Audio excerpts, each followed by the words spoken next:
ध्यान से सुनो मेरे दोस्त, इस दुनिया में एक इंसान ऐसा भी है जिसके पास तो ट्रिलियन डॉलर है और हम उसे भगवान मानते हैं। बट रियलिस्टिक में हम नहीं जानते हैं कि उसके पास ट्रिलियन डॉलर है और इसी धरती पर, सेम धरती पर एक ऐसा इंसान है जिसको तो खाने के लिए नसीब भी नहीं होता है, लेकिन हम उसको पूजा करते हैं। अरे मेरे दोस्त, वेल्थ की तो लिमिट होनी चाहिए। सुना है कि 2790 करोड़ साल लग जाएंगे उसको पैसा को खर्चा करने के लिए। मेरे भाई उतना पैसा क्या ज़रूरत है? अगर लाइफ को जीने के लिए सिर्फ पैसा ही चाहिए था तो यार वो इस धरती पर क्यों आया? वो तो किसी हीरे की फैक्ट्री में पैदा होना चाहिए था। मतलब भाई यहाँ खून चूसा जा रहा है। 100 रुपये के लिए 10 रुपये के सब्जी के लिए मार्केट में झगड़ा हो जाता है कि तुम 10 रुपया ज़्यादा ले रहे हो, तुम कम ले रहे हो, मैं तुमसे लूँगा।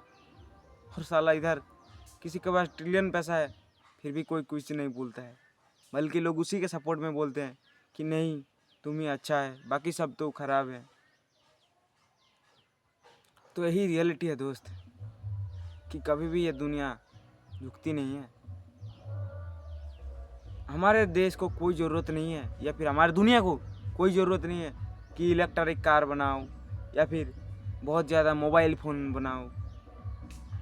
बहुत ज़्यादा अगर ट्रांसपोर्ट होगा तो हमारा देश जीडीपी में आगे आएगा। मेरे भाई मैं तो कहता हूँ ना, वो सब कनेक्शन ही तोड़ देना चाहिए जिससे ये हाल हो रहा है। क्यों हमारी सरकार समझ ही नहीं पा रही है? क्यों उन्हें लगता है कि इतनी बड़ी जनसंख्या है, हमसे कंट्रोल नहीं होगी? अरे मर जाएंगे तो क्या हो गया, मर ही जाएंगे ना 1 से 2 करोड़ लोग, लेकिन कम से कम हमारा देश तो किसी से झुकेगा नहीं। जैसे शर्मनाक काम हो रहा है ना आज के टाइम पर सोशल मीडिया पर या फिर पूरे इंडिया में, है पूरी दुनिया में लिटरली बेइज्जती हो रहा है। बट इस बात को कभी भी आपको नहीं बताया जाएगा। आपको तो बताया जाएगा we live in India and great in India, but reality यही है। आज मिडिल क्लास की ज़िंदगी ऐसी बदतर हो चुकी है ना। भाई वो 400 रुपये का अगर मंथली रिचार्ज भी करवाता है ना तो उसका दिन ये सोचने में निकल जाता है भाई 400 का रिचार्ज करवा रहा हूँ, अब तो मेरा ये 2 दिन का बोनस चला गया। लेकिन ये तो सिर्फ रिचार्ज की बात है, और वो डेली अगर 20 रुपये का हिसाब से खाता है ना तो मंथ का उसका कितना होता है?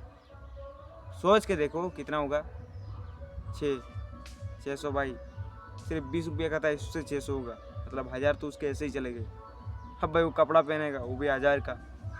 अरे भाई आम इंसान की ज़िंदगी क्या वैल्यू नहीं है? शायद मुझे लगता है ये। और मैं चाहे कितना भी चीख लूँ चिल्ला लूँ कोई फ़र्क नहीं पड़ता है, क्योंकि दुनिया को सुनाई तो देता नहीं है गरीबों का दर्द।